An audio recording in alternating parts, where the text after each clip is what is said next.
Forgot how the show can actually be fun. No, no, that's why I was excited about doing it. I've just been working so hard. It's crazy. Anyway. Hey everybody, I'm Anthony A. Nah, I'm Andrew. And you're watching Shelf Life. I was doing this weird thing with my eyes right there. I didn't. Throw it out the cream guys. Let's just use this tape. Shelf Life Weekly, episode 11.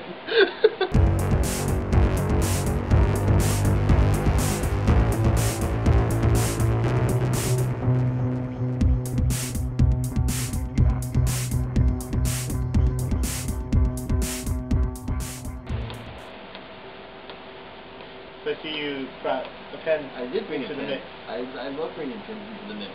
Into the mix. Yeah. Because sometimes you just gotta be here. I guess so. I brought a pencil into the mix one time. I brought a pencil onto the episode, and it was too distracting.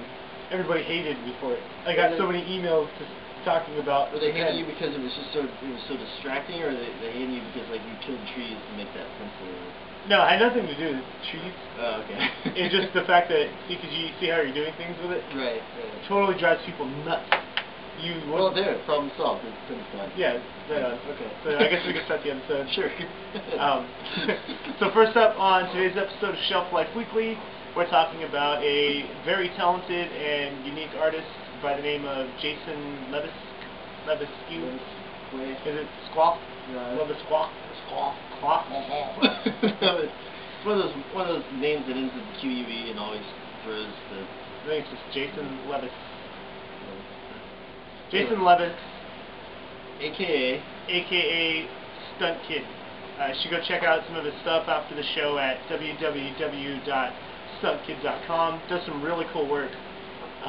He's one of my favorite artists in the way that he draws pictures of women, but it's not just straight up just a bunch of pictures of like girls and stuff. Like it's a lot of mixed media. Really cool color palettes and stuff like that. Like some of them look really bubblegum, electric. Just really cool stuff, and it's all like this understated, like bizarre looking stuff. I mean, I guess we could show some examples. Yeah, here's some examples of that from StuntKid. From StuntKid.com. Check them out. There are probably pictures going by right now as we're talking. Yeah. Oh, look at that one. You guys getting a load of that? Oh, look at that action. Oh, look at that one. Look at that action right there. So what, did you comic book work? So anyway, yeah, the reason we're talking about him on a comic book show is because he does do comic books. He did a really gorgeous cover on Comic Book Tattoo. Wait, he did the cover for that? Yeah, he was the guy that did the cover awesome. for it. In which Comic Book Tattoo was a comic book anthology about stories inspired by Tori Amos. Which, Andrew, you've got some Tori Amos records, like a collection. Oh yeah, like Little Earthquakes is my favorite ever. You know the title. That's because I have a girlfriend. Oh, okay. So, and it's kind of like the anthology that they did for Belle and Sebastian, put the book back on the shelf or something. It was like like short comics inspired by. I was never cool enough to get into Belle and Sebastian. Oh, don't even like really? Yeah. Okay, I'm gonna throw this out there. All right. I totally got a bunch of Belle and Sebastian records. I have all of them. Awesome. Just to put that up there. So my friends used to mess with me and be like, "Which one's Belle? Which one's Sebastian?" So you're talking about the best album ever. Anyway.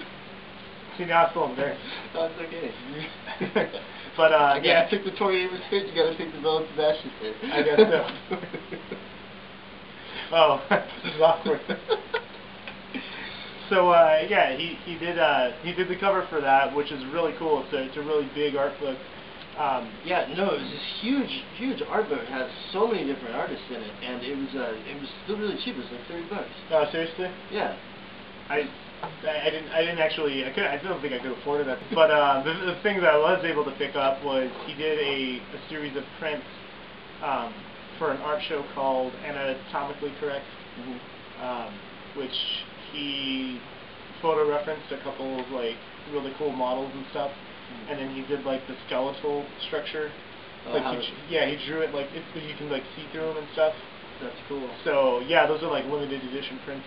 So I was able to pick a couple of those up, and you should probably do that too to support the arts. Definitely support the arts. So those are really cool. But the thing that's recently the thing that he's recently worked on is he's doing some work for Marvel. Really? Marvel, yeah. For what book? The Many Loves of Spider-Man, issue #1, which They're talking about like Mary Jane and yeah, there's Black Cat. Yeah, Gwen Stacy. He's got a cover with like all of them. That's cool. On it, so you should check that out. I think that that book, it's the Many Loves of Amazing Spider-Man #1. I think that's coming out in May. I think it's like May 5th. Cool. And so I don't know, I just thought it was really cool because I've been following his work for a long time, and I didn't even realize that he was the same guy that did the cover for that comic book tattoo.